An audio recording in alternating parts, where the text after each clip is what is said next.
So much to talk about as, I guess, foreign actors and security around the world is one of the main topics here in Davos. First of all, you have repeatedly asked for access to a nuclear plant which has been Russian-occupied in Ukraine, Zaporozhye. Why have your inspectors not been able to go there? Well, in general, the situation in Ukraine is quite unprecedented. We have a war unfolding in a country that has a vast nuclear infrastructure, 15 nuclear reactors, 4 sites, lots of things. We've been able to do some stuff there. I was in Chernobyl a few weeks ago. But then there remains the issue of this nuclear power plant that you are mentioning, Zaporozhye, which is pretty close to the war zone, if I can call it like that. And the problem for our inspectors to access, of course, is derived from this. So it is a occupied site which belongs to Ukraine, but is under Russian control. So that brings a number of problems which are not technical in nature, but rather political. But do you think you'll be able to have access? I mean, this is Europe's biggest power plant as well. It's the biggest in Europe, actually, not only in Ukraine, in Europe, 6 reactors. And we are in consultation at the moment with the Ukrainian government. And also, I'm in contact with the Russian authorities, of course, because it's indispensable. They are in charge. So we are trying to secure this access as soon as possible. I mean, I understand that the Russians are actually now saying they will permanently keep this under their control, and I think are demanding that Ukrainians pay for the electricity.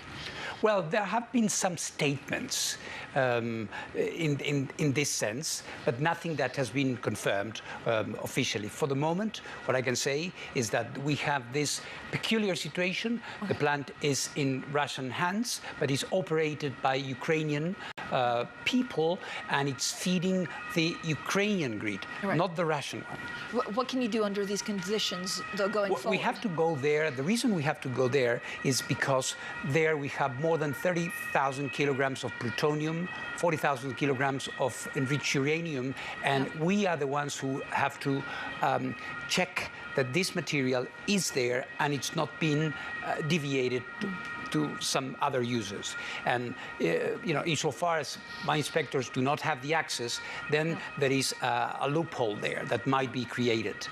So talk to me about Iran. So I think next month is when we're expecting the publication of this 2-year-long investigation into uranium particles found in some Iranian sites. What can you tell us? Well, we've been working with Iran. We've been talking to them. I can say that this investigation and the consultations are ongoing, and the report, as you say, or my conclusions, will be coming out shortly. All I would say now, for prudence sake, is that it's been a very complex process, and we're not there yet. Which means what? More limbo? That we don't know how the nuclear accord? I hope not. You don't sound very optimistic. Well, I have to be professionally optimistic. I'm a diplomat, and I always try. And this is what I'm doing. Are you confident that Iran is not trying to get up their nuclear capabilities at this point? Or well, they are increasing and strengthening their nuclear capabilities. If by nuclear we understand everything they are doing in enriching uranium and having a bigger infrastructure. What we need is to ascertain what happened with some things that we discovered there and that should not have been there. Traces of uranium in places that were not declared as uranium sites, or places that would, of course, justify the presence of this material. So we're asking, what is this? What was happening here? Where is the material? To see whether they're building a nuclear bomb. Well, to see what that material is and what it is being used for. Then other conclusions may follow. What's your take on Korea right now? Well, Korea is one of those flashing spots where also things are going wrong. They are accumulating even more material, their nuclear arsenal, because they have actually crossed the line and they have nuclear weapons, but their activities are increasing, and there is information, we have information that they are preparing for what could be yet another nuclear testing another bomb.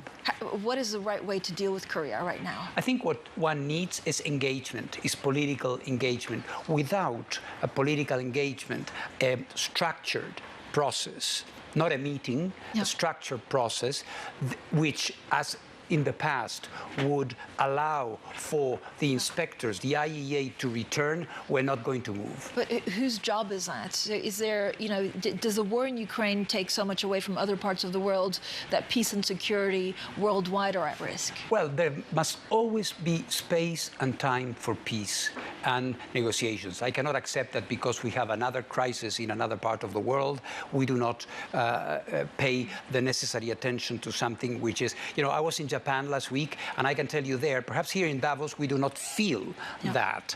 But when you are in Asia, you feel how dangerous, how volatile the situation is with a country that's testing missiles, that is developing more nuclear weapons.